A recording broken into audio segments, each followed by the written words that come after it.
Video edukasi Surat Ad-Duha oleh Amanda Agustina Putri. Bismillahirrahmanirrahim. Wadduha, demi waktu duha. Walaili idza saja, dan demi waktu malam apabila telah sunyi.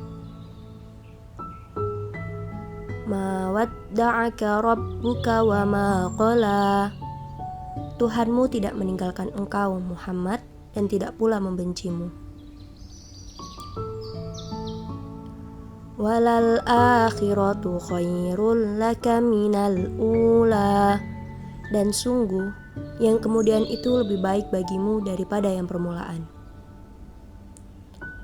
Wala sawfa yu'tika rabbuka fatarda, dan sungguh kelak Tuhanmu pasti memberikan karunia-Nya kepadamu sehingga engkau menjadi puas. Alam yajidka yatiman fa'awa, bukankah Dia mendapatimu sebagai seorang yatim lalu Dia melindungimu? Wa wajadaka dhallan fahada, dan Dia mendapatimu sebagai orang yang bingung lalu Dia memberikan petunjuk. Wa wajadaka ailan fa'aghna, dan Dia mendapatimu sebagai seseorang yang kekurangan lalu Dia memberikan kecukupan. Fa'ammal yatima fala taqhar, maka terhadap anak yatim janganlah engkau berlaku sewenang-wenang. Wa ammas sa'ila fala tanhar, dan terhadap orang yang meminta-minta janganlah engkau menghardiknya. Wa amma bi ni'mati rabbika fahaddits, dan terhadap nikmat Tuhanmu hendaklah engkau menyebut-nyebutnya dengan bersyukur. Shadaqallahul azim. Dari surat Ad-Duha yang dibacakan tadi, surat Ad-Duha memiliki beberapa makna kandungan yang terdapat di dalamnya. Makna kandungan surat Ad-Duha ayat 1-2. Pada ayat pertama, Allah menyebutkan waktu duha. Ketika Allah menyebutkan duha, menunjukkan waktu khusus dan bukan bermakna siang seluruhnya, tetapi waktu duha itu sendiri. Karena waktu duha waktu yang spesial. Dia adalah waktu awal matahari menyingsing. Dia adalah awal datangnya sinar matahari yang memberi manfaat kepada manusia. Dan di waktu tersebut disyariatkan pula sholat sunnah duha. Pada ayat kedua, Allah menyebutkan waktu malam adalah di antara anugerah Allah yang dijadikannya sebagai pakaian, sebagai ketenalan. Oleh karena itu, sepatutnya waktu-waktu malam tersebut digunakan untuk beribadah kepada Allah, diantaranya di waktu sahur. Makna kandungan surat Ad-Duha ayat 3. Pada ayat ini, Allah menyebutkan khusus untuk Nabi Muhammad.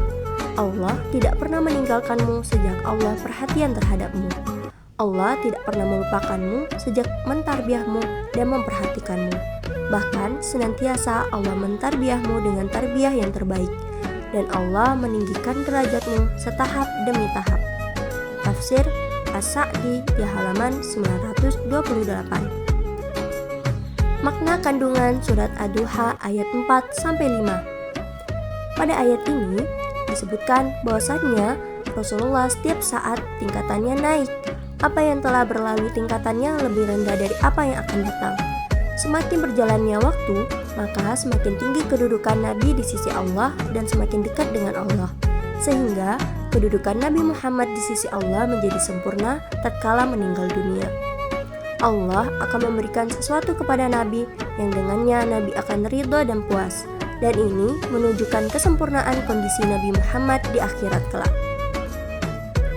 Makna kandungan surat Ad-Duha ayat 6-8.